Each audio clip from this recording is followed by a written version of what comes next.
We're going to be in Matthew 12 this week, but just to get our minds going on just where we came from last week to where we're going to end up today. We talked about a number of different things last week, but as we came to the end of where we were at last week, we looked at Jesus' talk, and he talked about judgment, and he talked about rest.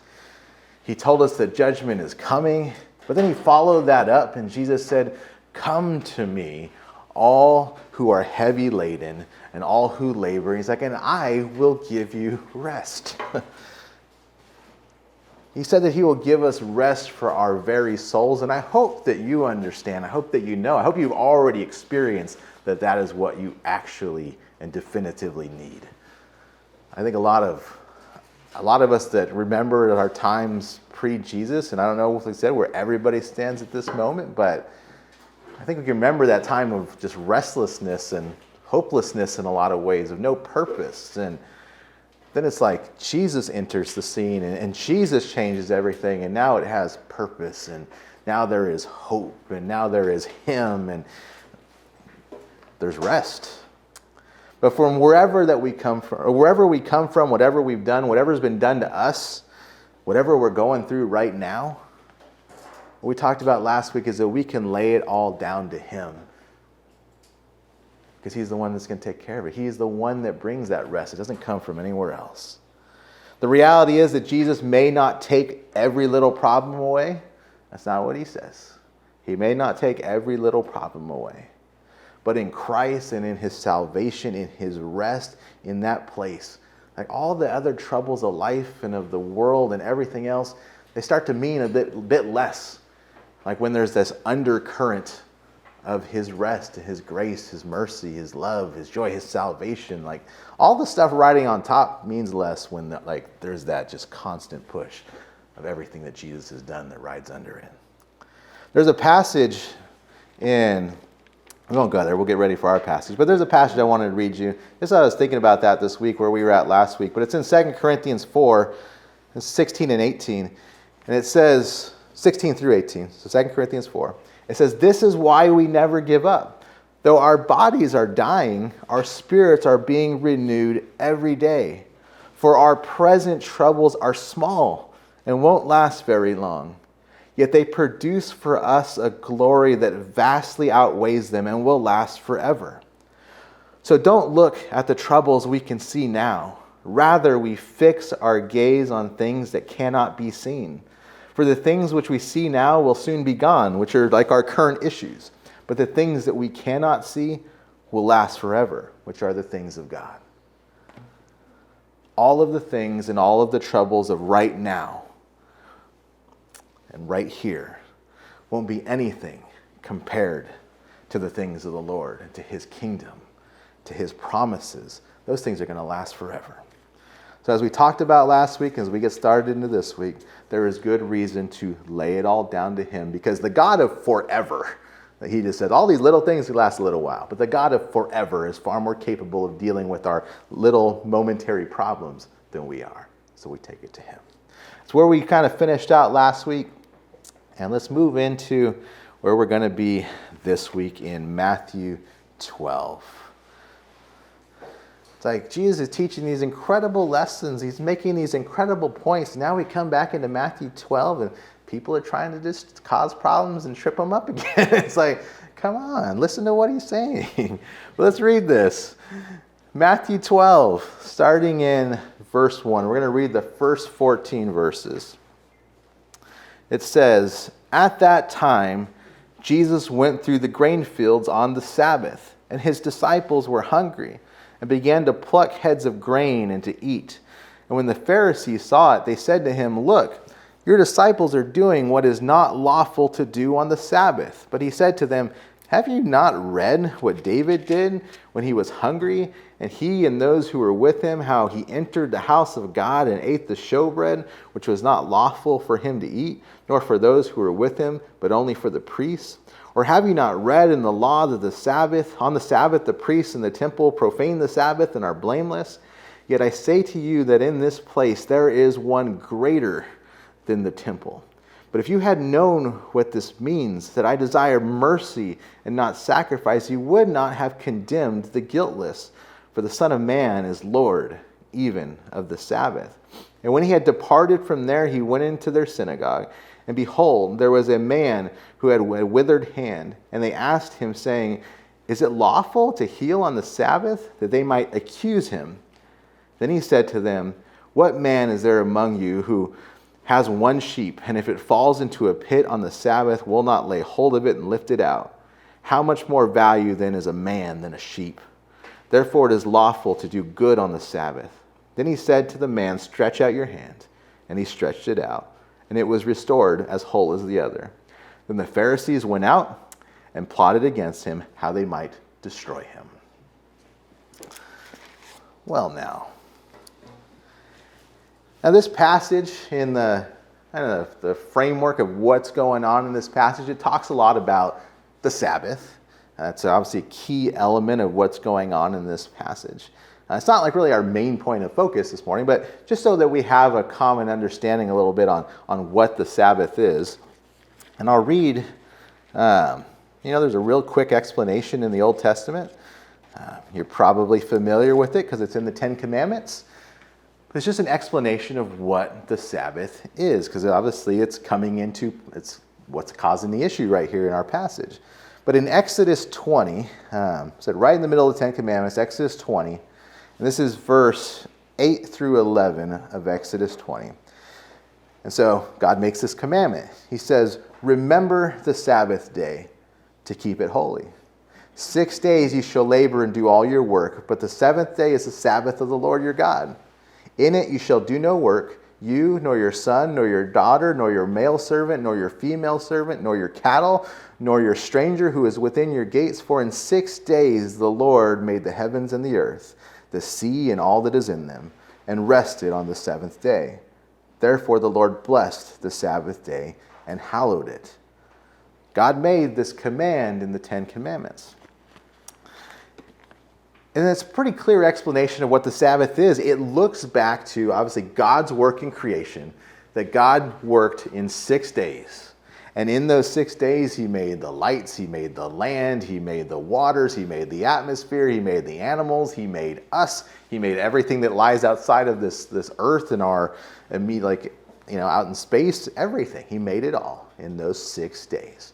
And then it says that on that seventh day, God looked at it all, said, This is good. It's really good. I made it. And then he rested. And that's what it looks back to. So it's a looking back at his work, but it's following his example of rest on this day called the Sabbath. So God instituted this command that on the last day of the week, every single week, the Jewish people would be commanded to rest, following God's example. But take note of one thing, though, and that's something that comes up still even today in these days sometimes, is that the Sabbath was a commandment, it was an institution that was made between God and the people of Israel, specifically. It's not something that if you look through all of the New Testament, there is no command, no instruction, no encouragement, anything for us under Christ to still observe a Sabbath day. I'm not going to say it's a bad thing. Like if you're like, I want to remember what God did, and I want to take a day of rest to think of. I would use that day to, consider Him for the benefit of your relationship with Him. It's not a bad thing, but it's not something that's commanded of us anymore. It's not something that is. It was something that was made between God and the Jewish people. And for them, we have this difference now where I think some people kind of confuse like the Sabbath with just being kind of like church day. That wasn't it. It was God encouraging them to actually rest on that day. For us, we have church on a Sunday really as a remembrance that, it's believed that obviously the resurrection happened on a Sunday. So church day on Sunday became that in light of remembering that Christ rose from the dead on a Sunday. The Sabbath day for the Jews was typically on a Saturday, so even that doesn't really necessarily line up. But so there's just those things. It's a little bit of understanding of what the Sabbath is, because when we look at what's going on in this passage in Matthew 12, we see that it's a Sabbath. We see that it's a Saturday, and on this Saturday, Jesus and his disciples are walking through this grain field, and that's where we find them at this moment. And So we see that his disciples were hungry because they're walking, and as they're walking through this field, they begin to pick some of the grain out of the field, obviously as a result of their hunger and desiring to eat something. And we see these Pharisees again, like so many times in the last few chapters. Are like, oh, look what's going on. Like, you healed somebody, Jesus. Like, you can't be doing that. Like, there's so many things that we've seen so far where, like, there's a cool situation happening. Jesus is ministering.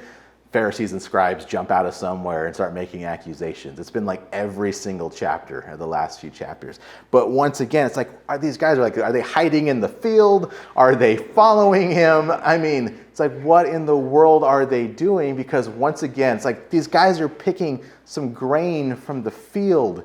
And it's like, that's not some like huge moment of like all these things are happening. They're picking some grain in the field. And these guys are obviously close enough to see that, and like, you guys are breaking the Sabbath due to picking the grain.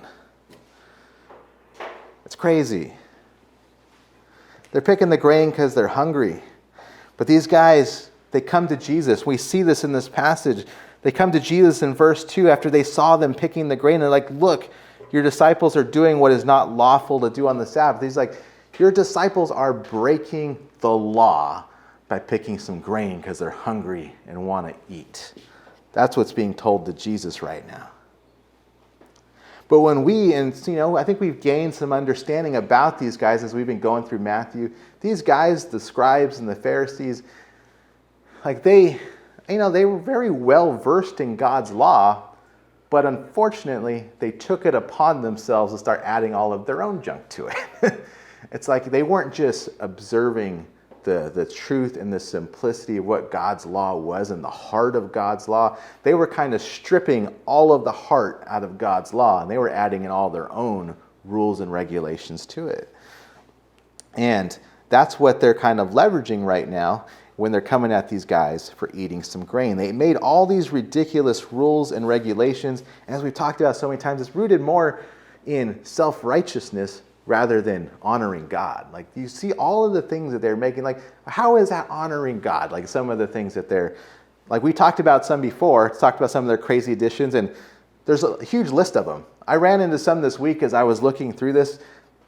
Like, on the Sabbath day, there's one regulation, it's written in there. I was looking through this big old list, and one of them was like, when you're showering or you're bathing yourself on the Sabbath, it's like you need to be careful like where the water's going and like how much you're using, because if you accidentally splash too much water and it inadvertently cleans the ground around you, then you would be in sin on the Sabbath because you washed the ground. Like, how crazy is that? It's like you accidentally washed the ground and now I'm in sin. It's like, man. There was one that I read too, and it was like even crazier because it totally misses the heart. But they're like, there was a rule on the Sabbath that you could only travel 2,000 feet away from your front door. Like, you could leave your house and travel 2,000 feet, but anything beyond that would be way too much to do on a Sabbath day. But then there's like this little sub rule in there. But if you stop there and you pitch a tent or something, well, then you could travel another 2,000 feet beyond that.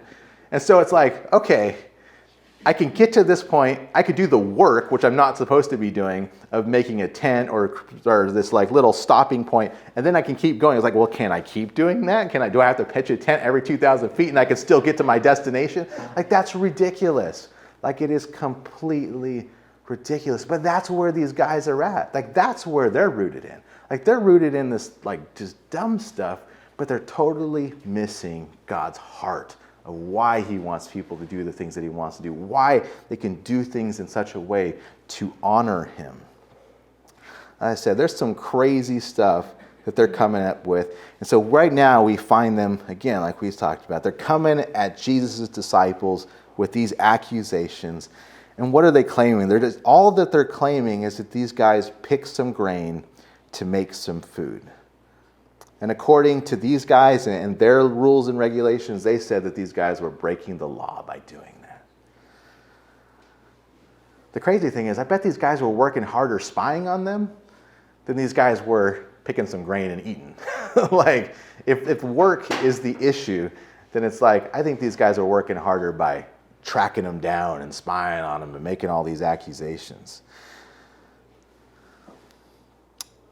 But these guys are hungry. They're eating in the field. And these guys come to Jesus now to challenge him. Jesus is listening to their accusations. He's listening to what they have to say, but then he comes back at them with a biblical example. He's like, I hear what you're saying right now. Let me throw some Old Testament Bible at you. Jesus comes at them with an example, and this comes right out of 1 Samuel 21 when he gives this example of David. And this moment that Jesus is talking about, this is before David was king. Like David wasn't king yet at this point. This is when King Saul was still trying to kill David. He saw David as a threat to his throne, and Saul kind of got in his head, oh, I'm going to kill this guy because he's my, he might be taking my throne. So this is in that time where David's on the run. He has some people with him, but he's on the run from Saul trying to kill him. And he's hungry at this point. All the people with him, they're hungry. Like, who knows what they've been running through to try to avoid dying. But they come to this moment where they walk into this town, and they get to the town, and they go to the temple, and they ask the priest there for help. They're like, do you have any food that we can eat? And the priest is like, oh, I don't have any food except for this bread, and it's this bread that has been offered to the Lord. It's really, they go and they set it like before they set it before the altar inside of the tabernacle, and it's really given there as just an offering to the Lord. And it's part of their law. It's not lawful for anyone else to eat that. Like, it's been offered to the Lord, so it's not lawful for anyone else to eat that. They said there's an exception there. Obviously, sometimes like the priest could eat it, but nobody else. It's not lawful. But this moment happens where David and his friends, they're incredibly hungry. And the priest is like, this is the only thing we got. This is the only food that's in this area. And he gives it to them. This is the priest. Like, the priest knows what's going on. The priest knows that obviously it's not a lawful thing for him to hand this food over to David and his friends. It's like, these guys are hungry. Like, they need it. But what we see here and what we see through Jesus' use of this example is that, yes, there is the law. There's reasons why God made the law that he made and what he put. There's reasons why some of these ceremonial parts were put in. There's reasons why the temple was operated the way that it was operated. But what we see through Jesus' example is that God's heart was for the care and the betterment of the individual or the person. God was still loving the person, and he would overrule that moment for the opportunity to love and to minister to that person. And the priest knew that. The priest there knew, it's like, God's going to be okay if they take some of this bread to feed some hungry people. God's heart was to care for the person. Like, these people were like letter of the law and rules and regulations for no good reason because they lacked the heart. The priest that gave David and his friends the bread understood the heart of God, that God would still care for the people. So Jesus uses this example. Jesus gets to the end, and in verse 3 of what we just read, he's like, have you not read what David did when he was hungry? He's like, have you guys not heard about this? Like, don't you know the history of your own people? Jesus is calling them out. He's like, you guys are supposed to be super well versed in all this. You're coming at us with these rules and regulations. Well, don't you even know what the Bible says? Like, he's challenging them on this. Jesus even uses an example in verse 5, and he's like, when he talks about the priests, and it's written in an interesting way. It's like, have you not read the law that on the Sabbath the priests in the temple profane the Sabbath? It's not that the priests are doing anything wrong. It's just that on the Sabbath day, obviously, you don't work. But obviously, the priests are still running the temple. They're still operating the sacrifices. They're still doing the work of the temple. So the priests had this responsibility that they still needed to work. So Jesus is like, there's exceptions to this. Like, you need to understand the heart and not just the letter. Jesus is teaching them a lesson.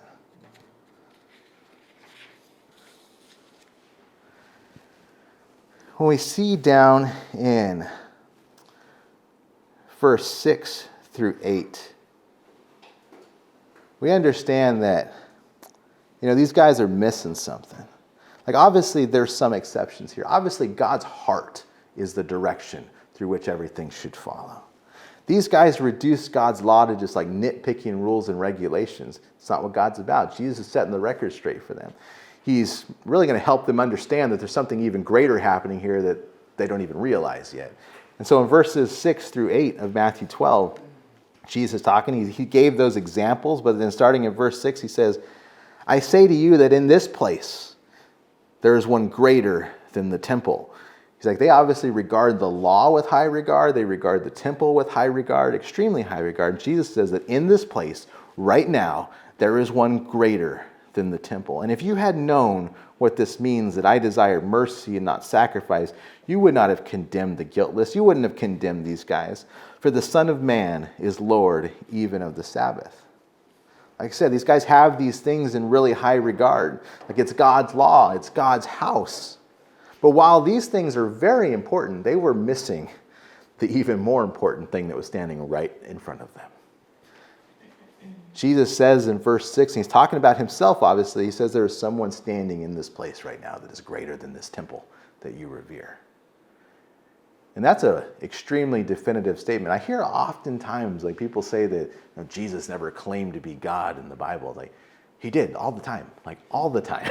Like it's there. This is one of those moments when he's like, if this is God's house, I'm saying I'm greater than that. To be greater than God's house means you're God. Like there is a definitive claim here that Jesus says, like you guys obviously revere this temple. This is God's house. There's someone here standing here that's greater than this. You need to figure that out. He's like, and if you had learned the lesson that I tried to teach you before, and this lesson that he's talking about, this is actually when we went through Matthew 9. And we didn't stop and camp on it in that moment because we were coming to this moment. When Jesus says, like, if you learned what it meant that I desire mercy and not sacrifice, in Matthew 9, like right around the time where Matthew was called to be a disciple. That's what happened in Matthew 9. Jesus was engaged with these guys once again. And he's like, go and learn what it means that God desires mercy and not sacrifice. Then we're 3 chapters later here, and Jesus is like, if you guys had learned what it meant that I desire mercy and not sacrifice, then we wouldn't be having this conversation. But you guys haven't figured it out yet. Jesus is making some definitive claims. He says he's greater than God's house, means he's God. He hammers it home anyways and says, you guys revere this Sabbath. Obviously the Sabbath is important. It's part of God's command. He's like, I'm Lord of the Sabbath. Understand that. Deal with that. Like there was obviously ceremonial importance to all of these things, but Jesus was like the culmination of all of these things. The super important, changed everything moment, person, everything that was standing right in front of them was Jesus, and they weren't getting it yet. He just, in this moment, claimed to be Lord of everything that they were worried about. Right in the middle of these statements in verse 7,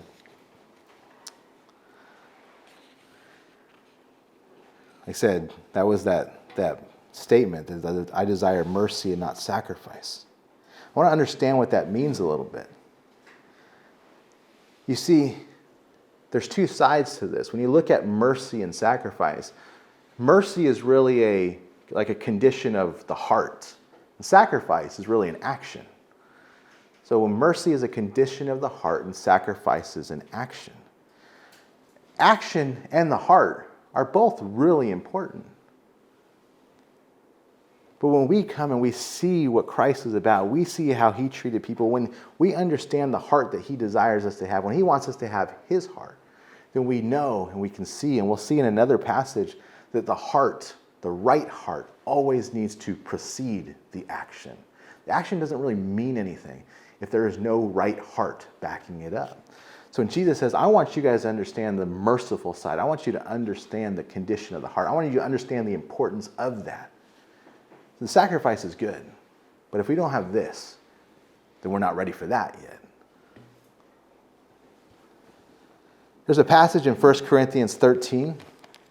You can turn there or you can listen along with it. It's 1 Corinthians 13, a couple of books to the right in your Bible.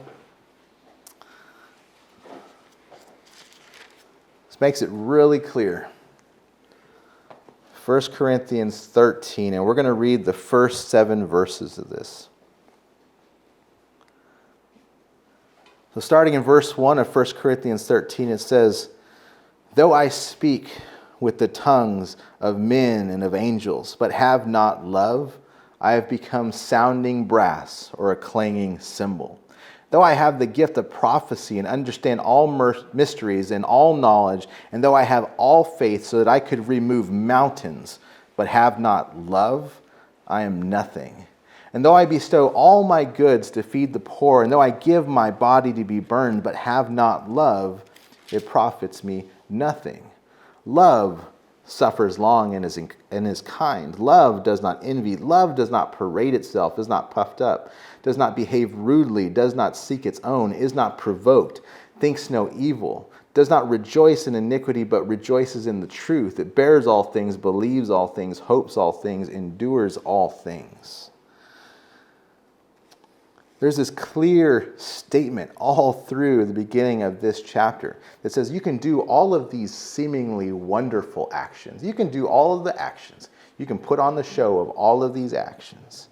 But if there isn't a healthy heart operating from the right place, in this example, from the place of love of others, if that healthy heart isn't there behind those actions, then this passage says those actions don't really mean anything. It says you can go all the way to the point of giving your life up for somebody. But you can still do that out of pride. You can do like, oh, I'm going to be remembered for this, you know? Like you can do something even that dramatic out of pride. The call here is have the healthy heart that leads into the healthy and right action. And then when that action is purpose for something greater than ourselves, then it means something. These guys weren't getting that yet. It was God's heart that was leading the way towards this. It was God's heart that says, feed those people instead of just the rules and the regulations because they need it. It was God loving people enough to overrule that moment to do that. Jesus is like, you guys need to understand this. Scripture carries this all the way through into this, and it's just like, all of these things without the love don't mean anything.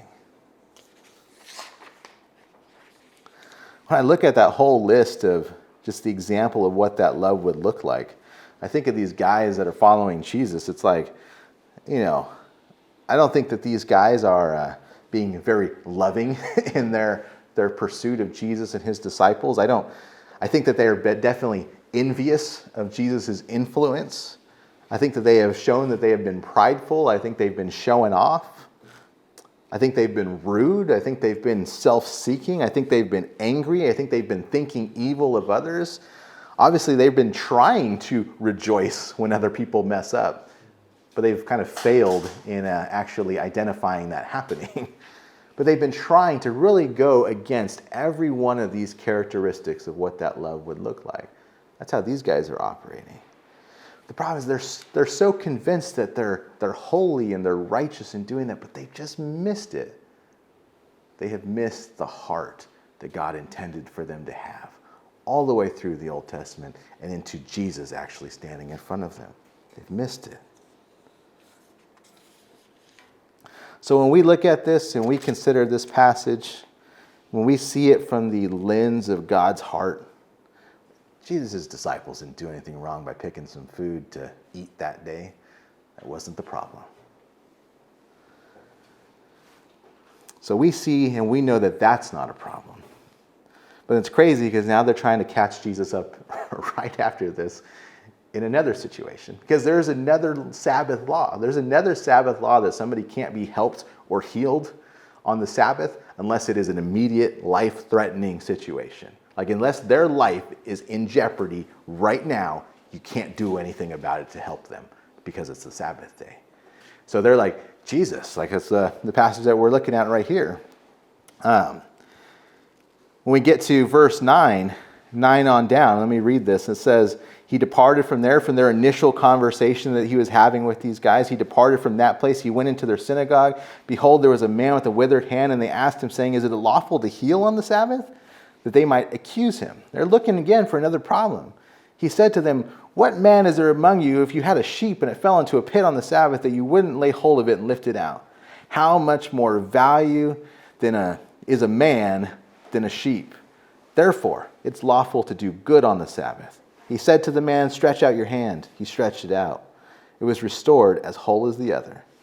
Pharisees went out. They plotted against him, how they might destroy him. So there was this law. There was this law that unless this guy was dying that day, you weren't supposed to do anything about it. So they like parade this guy up to Jesus and like, oh, look at this guy with his hand. What are you going to do about it, Jesus? Are you just going to ignore him today? Or are you going to do something about it? They're trying to, again, lure Jesus into the trap. Jesus is God. Like obviously, he knows how to deal with this situation. But he calls out these guys. He's like, all of you guys, if one of your sheep fell in a hole on the Sabbath day, you're just going to leave it down there to die? He's like, I bet every single one of you guys, you're going to go down there, you're going to get that sheep, you're going to get it out of the hole. He's like, don't start being the hypocrite with me. Like, this guy needs help. You would go help your sheep. This man is way more important than that sheep that I guarantee that you would go help.